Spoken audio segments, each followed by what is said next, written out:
This is Sellavin Adams giving my latest. You have Naruto Shippuden episode 325. It starts off as it ended last week, continuing with the manga, and everything seems right. You have Naruto saying, "I'm going to rip the mask off your face." And just listening you talk just makes me mad. It's very good and very interesting. But as you start to wonder, then you start to see first off, it starts off as B's sword that he took from Kisame after he died. Samehara, he starts making noise like he's ready to cut loose. Then you see Roshi the Four Tails, you see the fight between him and Kisame. Even though we never saw the fight between him and Kisame, but it does explain a little bit. But it's not like the filler last week that you show Utakata's past, because it's showing mixed fillers. Like the episode last week, it showed mixed fillers. You get some of the main story and some filler arc.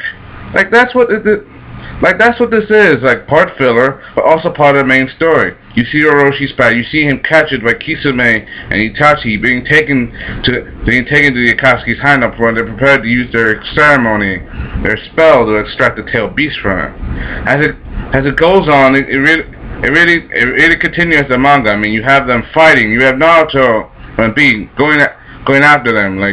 They're making their moves. Things are starting to go right. But they start to notice there's something strange. Start noticing something strange, like the way they're fighting. It's almost like they can see their attacks coming. Then Naruto notices. Tells B, if you're fighting, their way of fighting is the same way as the 6 paths of pain. They're all linked to the Rinnegan. You see the Rinnegan's eye has a unique field of vision, as they did with Nagato. In the Nagato and Pain arc. The 6 paths of pain are all linked with the same eyes. They're all puppets. They can see what one person sees. A new 6 paths of pain created with Jinchuriki. And you have the Rinnegan, which can link all of them together. And the other eye has the Sharingan, which is like a motion camera, can see anything coming, which is makes you think and see their movements. This makes things very difficult for them, because because the Jinchuriki, they're extraordinary powers. But with the Sharingan and Rinnegan in their eyes, they're a lot stronger than they were when they were dead. And then they come up with a plan. B transforms into 8 tails and tries to destroys the forest, because with them right now all together they're crowded. I mean, Naruto tells them how to figure it out. I mean, through the black rods that they're connected to their chest using chakra, like energy signals that transmit into their body, because they're all puppets. The energy is like the strings, and they're puppets. You have to cut the strings by removing the black rods. That's how it works. And you get a bit of comedic side, like B and the tail, B and the 8 tails arguing a little bit, but that's just stuff.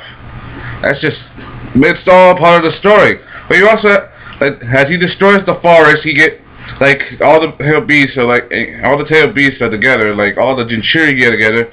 B prepares to use a sealing spell. A sealing spell, ink trap, something. He uses ink because the 8 tails is part monster ox but part octopus. He uses the ink. He seals them. He almost works, but then the masked man, Toby, uses his hands your hand sign, and he makes them all go to the next level. Tail beast level 2. When they're covered in shrouds of red chakra from the tail beast that's inside of them. Things are starting to get very interesting, because a lot of this is out of the main story, but they still have some filler. For example, you switch to the main battlefield, the allied shinobi force can see the fighting. They notice that the 8 tails is in full power. They notice that a lot of fighting is going on. All the other fightings are coming out. You see a Naruto clone fighting. You see all the people. You even see the Tsuchigari's brother, Akachi. You see her fighting with her father in the front lines. But even though that's not part of the main story, it's a little filler like what happened last week. But unlike the Utakata arc, this is completely different. This is completely and utterly different from that. It's mostly main story.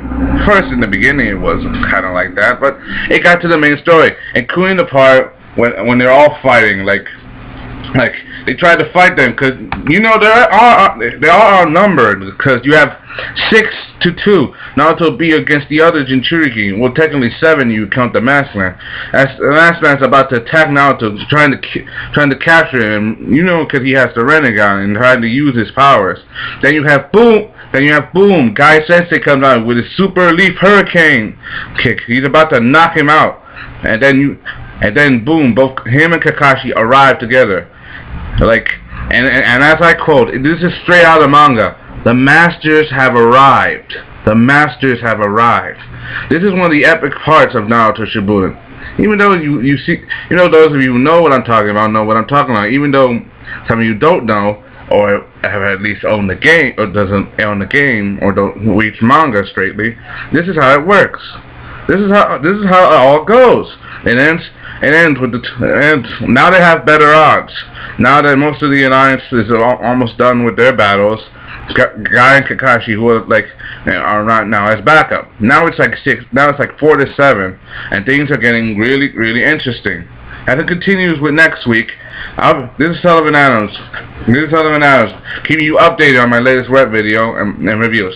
This is Sellavin Adams signing off.